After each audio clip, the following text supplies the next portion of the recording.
All right, hello again, bass heads. This is Rick, the double bass gear junkie, with another little demo of the Genzler Acoustic Array Pro, the Gallagher model. And thanks to Jeff Genzler, who set me straight on talk bass about the contour control.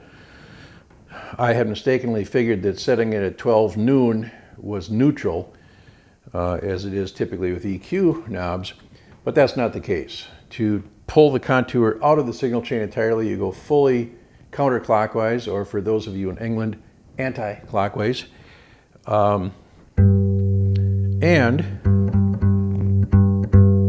I'll demonstrate the difference in the tone.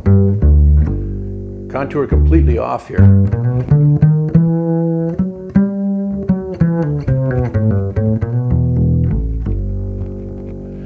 Now I'm going to go all the way on.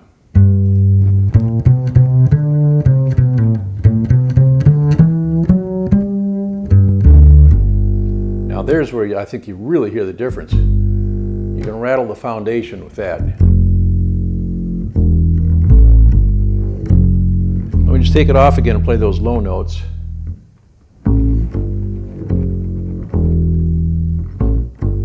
Still very present and rich, but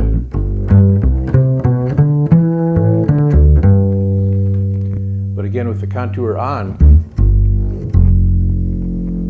hang on to your hats. Now, I haven't seen the curve on the contour as to exactly what it does. It's probably proprietary anyway, and I probably wouldn't understand it if I did see it. But, oh gosh. That's probably Jeff Genzler correcting me again. I'll call you back. But just a comparison here using the Sweepable mid-frequency. And I've got the frequency set at about 1 o'clock. And this is neutral at 12 o'clock, but let me just show you turning it all the way off. And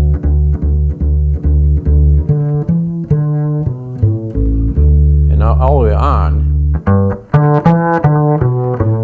That's where the piezo quack lives. Now, interestingly enough, at neutral, at 0 on the mids,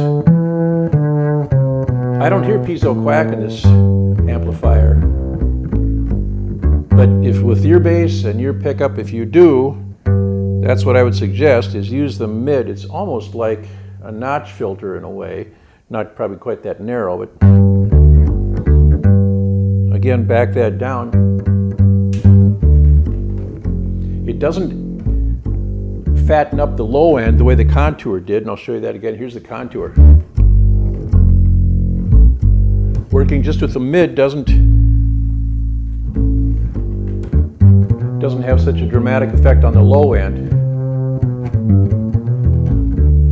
but it does have a real effect on the quackiness. Isn't that a lovely tone? Reminds me of my early days with my first Barkus Berry, when I forgot the preamp. It sounded a whole lot like that. And as Bob Gallagher is fond of saying, life is too short for bad tone. So, that's a little demo of the contour. It is subtle, other than the most dramatic effect I saw, again, was on the low notes, but just to demonstrate here with the bow, fully off and fully on.